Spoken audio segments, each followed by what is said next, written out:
zone, but now everything is a bit lost, you know, because we are just waiting. We don't know what to do. Maybe we go out, maybe we go in, maybe we cannot go. It's a pity, and also I would like to race. Team and Ducati have so much experience in the wet, they just put a setting that they tell you will work. Do you have any input on how you want the setting, or you just trust them and go ride it? Well, for sure we start from our base setup of the dry, and we do the... Thank you. Scenes you didn't expect to see at 3:15 on race day Sunday at the Indonesian Grand Prix. The entire pit lane is giving this lady an audience here. Well, to be honest, let's hope this works. Desperate times and all banish that. away these clouds. Let's hope this lady's efforts pay off, because we all want to see a Motogp race take place here in Indonesia. Well, if the rain stops and we do get a race, she should get the 25. Special award at the end of the season from the FIM and from Dorna. Let's keep our fingers crossed.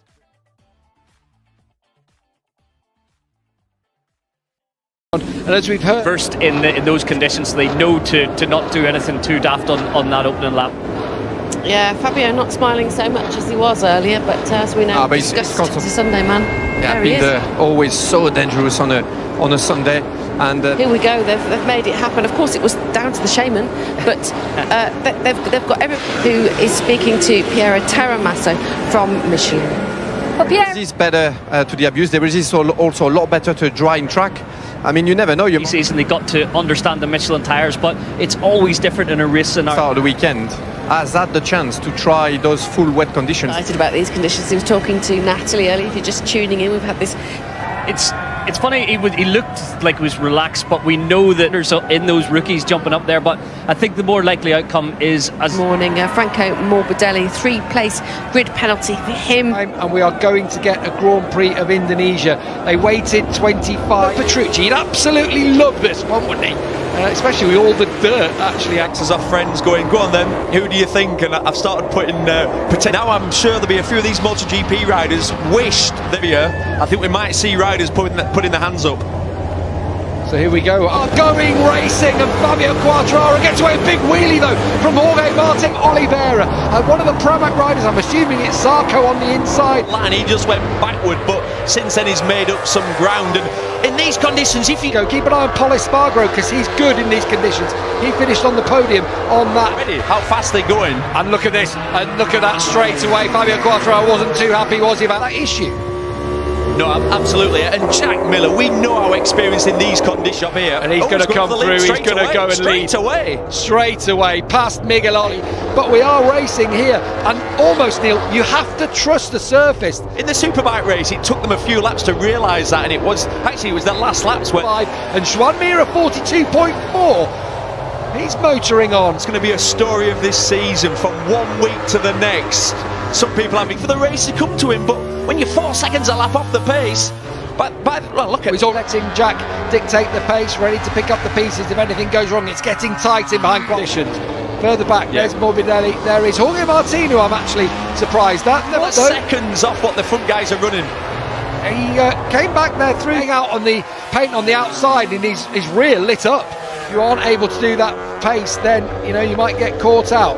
But they're further back down. Brad Binder, I'm surprised at, because in that... We're after that seat, aren't they? Whoa!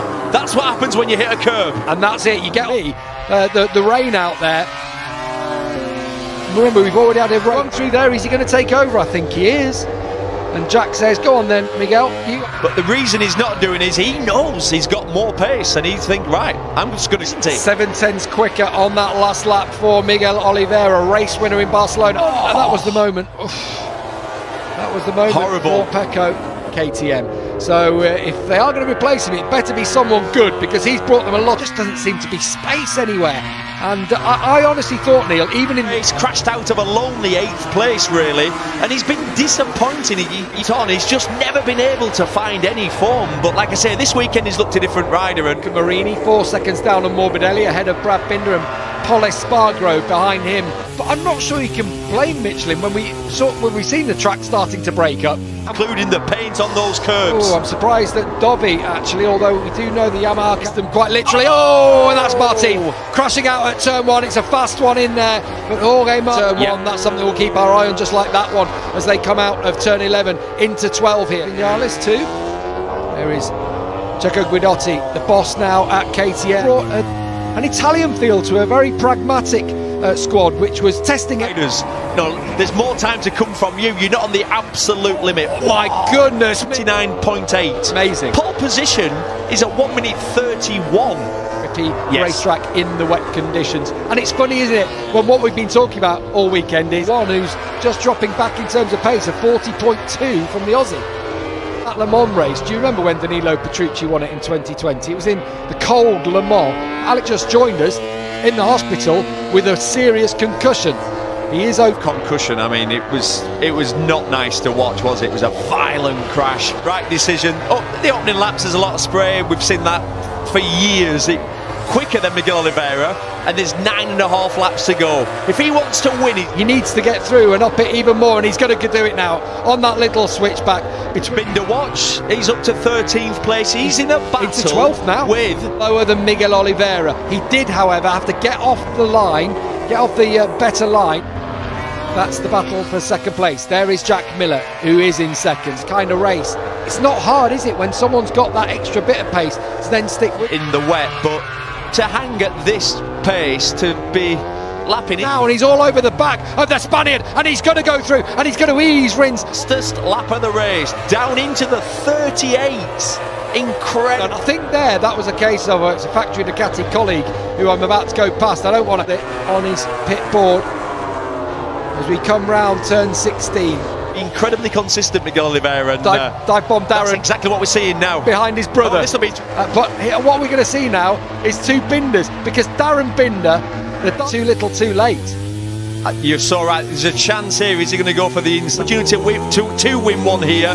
You've got to be selfish. You've got to let that break off when you take country. And here comes Zarco now, Neil. And I tell you what, Marco's thinking about going through on Jack Miller. There's no hesitation from Fabio Quartararo in MotoGP again. Oh, that got close to the front tyre of Johan Zarco. 5% of race distance completed. That's just in case this rain continues and they deem it unsafe victory. But I don't know who's going to join him on the podium. As it stands, it's Fabio Quartararo who's going to go up per race up to turn 16, and it may well be as they were. No, not quite, but he'll take a 4th place, I'll guess. That said, Ringaya crashed last time out, if you remember, in Qatar. Well, he's currently down in 15th. Quicker than Oliveira, 3.4 seconds behind Oliveira, with 3 laps to go. He keeps that intelligent rider. I can't see him. I just can't see him risking that much, but that you might be saying P2 okay. Yeah, P2 okay, definitely. Twice a day is huge. It is, of course. Quartararo only picked up 7 at the moment. Like that could cost him. Bastianini's got into this race. Bastianini fires it through on the inside, through that kink.